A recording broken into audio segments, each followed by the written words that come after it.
Manson said, "We're not hippies. That's why we've escaped from Haight-Ashbury, and we've come down here to get away from the troubles of the world." I didn't realize this guy was going to bring all the troubles he could on the world. We're in the middle of nowhere.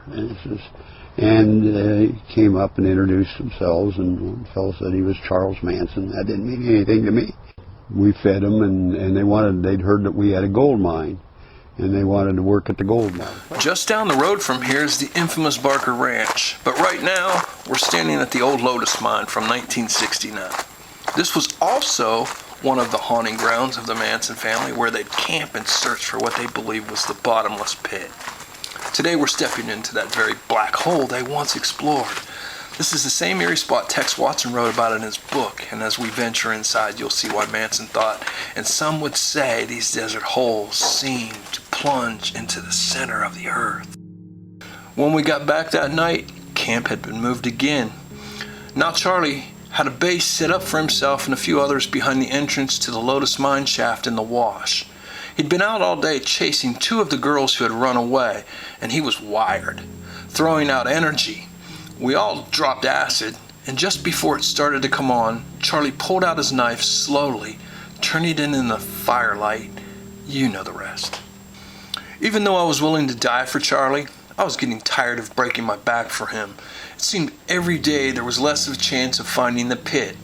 No matter how much we drove around over the desert, no matter how many abandoned mine shafts we crawled through, we were short of food, we were allowed only 1 cup of water per day, and worst of all, the drugs were running out. For most of the time, I began to wonder, somewhere in the back of my head, if everything Charlie said was sure to come true after all.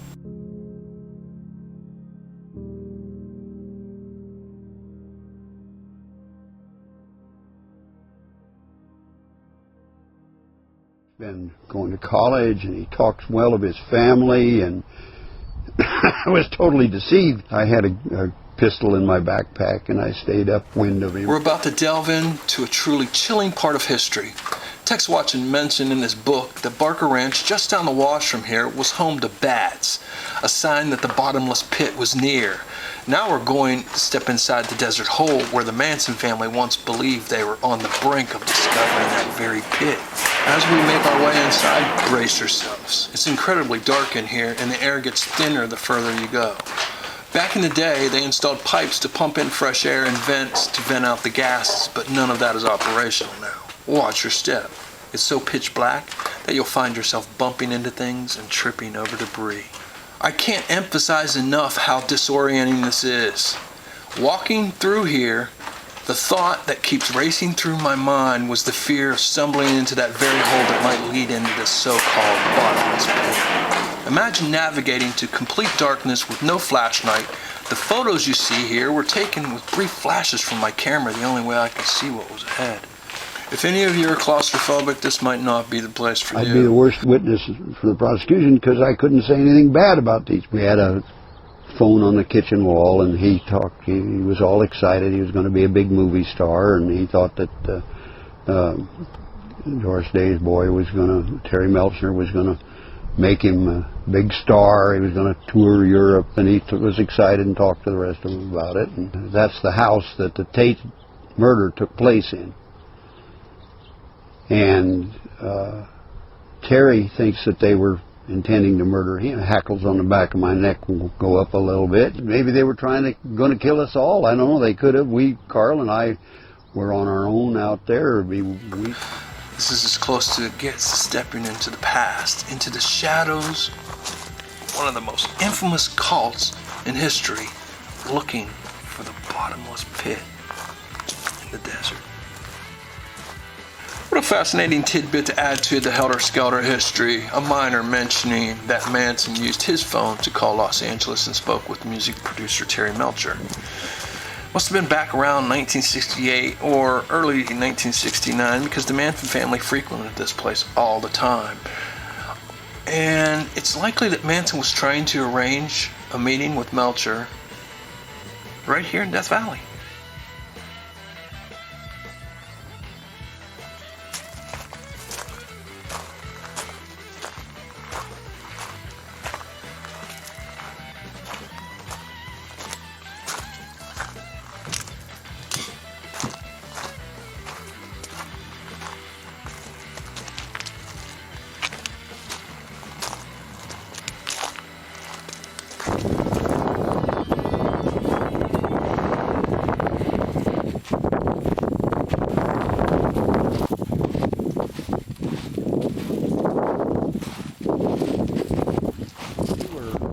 stockpiling gasoline, and at the last, I guess they were paranoid. Manson was talking about the Book of Revelation. It'd be nice if this thing would start. We can get out of here.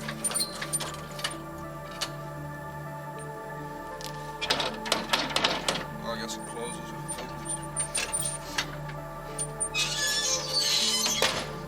You're gonna get in one of these cars one of these times, and a snake's gonna come out of the fucking chair. And bite me in the ass. And then you're gonna have to suck the poison out. I'll pay one of them to do it. Now you got me feeling like I'm getting...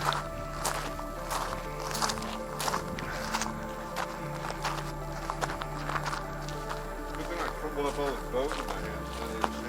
Yeah. Well,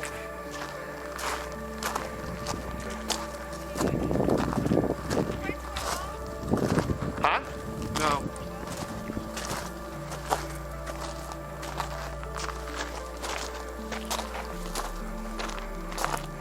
We're now standing at that very mine where Tex mentioned Manson had set up camp after Tex returned from Los Angeles with those newly stolen dune buggies. down there in that corner. Imagine the scene. Manson and his followers right here plotting their next moves and living off the grid in the desolate desert landscape. I can feel the weight of history here. Standing in the same place where those notorious figures once stood. This mine's a silent witness to their plans and actions. It remains a crucial piece of the Manson family story. So let's take a moment to absorb the eerie atmosphere and contemplate the dark history that unfolded right here. Emmett Harder, a miner who was here in the desert when the Manson family showed up. Emmett was about 26 years old back then. To him, the idea of looking for a bottomless pit wasn't all that extreme, you see.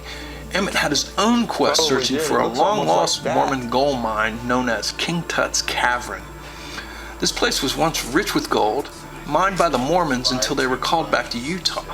Emmett claimed that the mine left behind wasn't just an urban legend, he had found it, which gave some credibility to these desert tales. Now, the legend Manson was chasing was a bit different. It was a story passed down through the generations by local Indians and settlers. They believed in a bottomless pit out here in the desert too. A place with levels, a water supply that could support a city. Although only a few had supposedly seen it, there was a map drawn by a prospector. This map showed what the underground levels looked like, but didn't provide any clues on how to actually get there.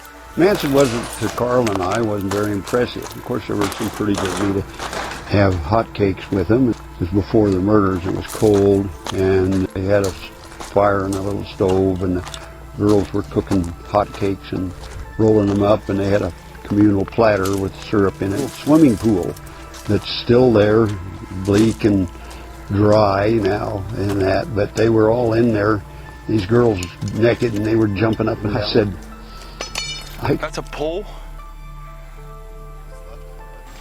When you listen to Emmett Harder talk about this time, you'll notice he had a certain fondness for the Manson family.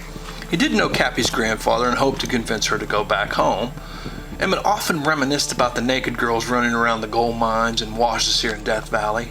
While he didn't think much of Manson's philosophies, which he felt were a hodgepodge of ideas ultimately tied to the Bible, he didn't see the Manson family as particularly dangerous.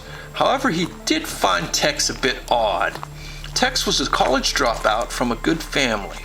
Why had he gotten involved with this roaming band of hippies?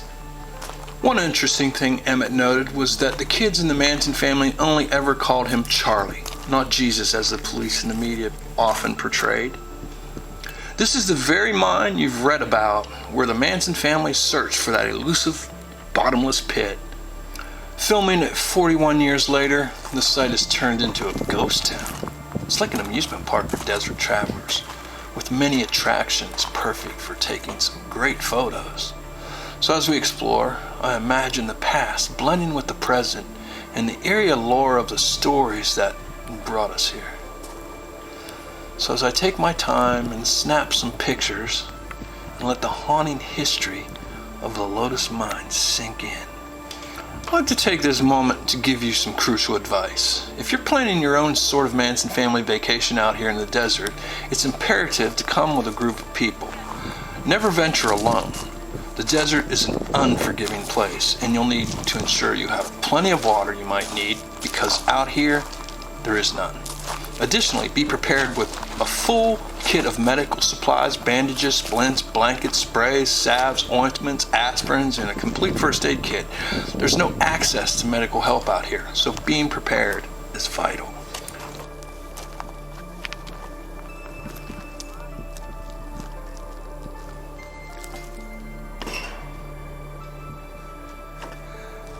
They make everybody shit outside in public so they can see you. Is that a shitter? Yeah. They trust each other. I thought it was a mine. I'm keeping it up. Yeah, it's a mine for shit. Yeah, it's a shitter. And all the shit's gone. Oh my God. Yeah, somebody must have come and pumped it out because it's all gone. It's like, hey, where's Johnny at? Hey, I'm down here shitting.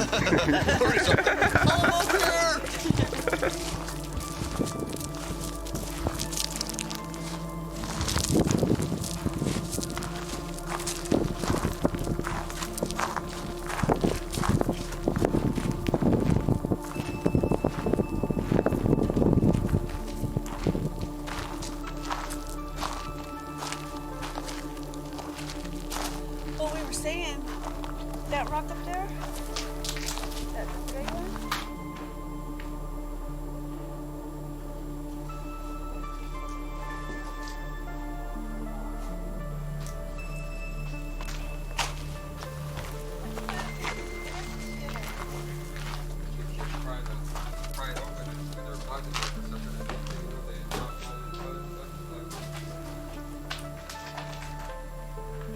After the murder, they told me they had no reason to lie to me, and they, as if they wanted me to do something, and at least 5 people murdered by the group out there. If their scientific research and what they've done is accurate, we should bring closure to those families. In the end, the Manson family sealed their own fate. They set an earth mover on fire, which drew the attention of law enforcement. Following the tire tracks, authorities were led straight to the Gawler Wash camp. This marked the end of the Manson family's time in the desert.